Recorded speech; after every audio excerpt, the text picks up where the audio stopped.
nuk ka mirator. Për të tretën herë shumica në parlament ka rrëzuar dekretet e presidentit Nishani për antarët e gjykatës së lartë, por gjatë votimit ka humbur një numër jo të pak të votash nga deputetët e LSI-s, duke shënuar kështu përçarje brenda mazhorancës parlamentare. Me kartona.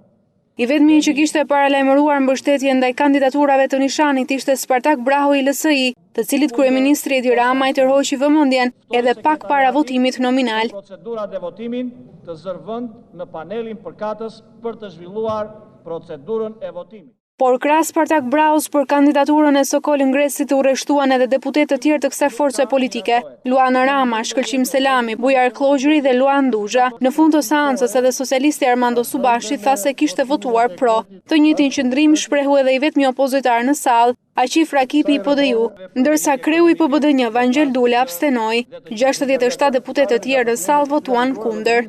73 deputetë rrëzuan kandidaturën e Elona Stavrit, por dekreti i Nishanit u mbështet edhe një herë nga Spartak Braho dhe Shkëlqim Selami i LSI. Në këtë rast, Luan Rama dhe Bujar Klogjuri abstenuan, si kundër edhe Vangel Dule. Pro u shpreh deputeti vetëm i PD-ju, Aqif Rakipi. Duke se grupi i LSI nuk ishte i përgatitur për një rrjedhje kaq të madhe votash pasi deputetët u përfshin në debate brenda sallës kuvendore. Në seancë parlamenti votoi edhe 2 antarët e rinj të Këshillit të Lartë të Drejtësisë, ku edhe një herë shumica humbi vota. Kandidatura e Albana Shtyllës u kundërshtua nga 2 deputetë të shumicës, ndërsa ajo Evangel Kostës mori 7 vota kundër dhe vetëm 1 abstenim. Ndërkohë, kuvendi hapi rrugë edhe nisjes së procedurës për 2 antarët e Këshillit Mbikëqyrës së Bankës së Shqipërisë si dhe miratoi Eduard Hypin si antar i Komisionit të Konkurrencës.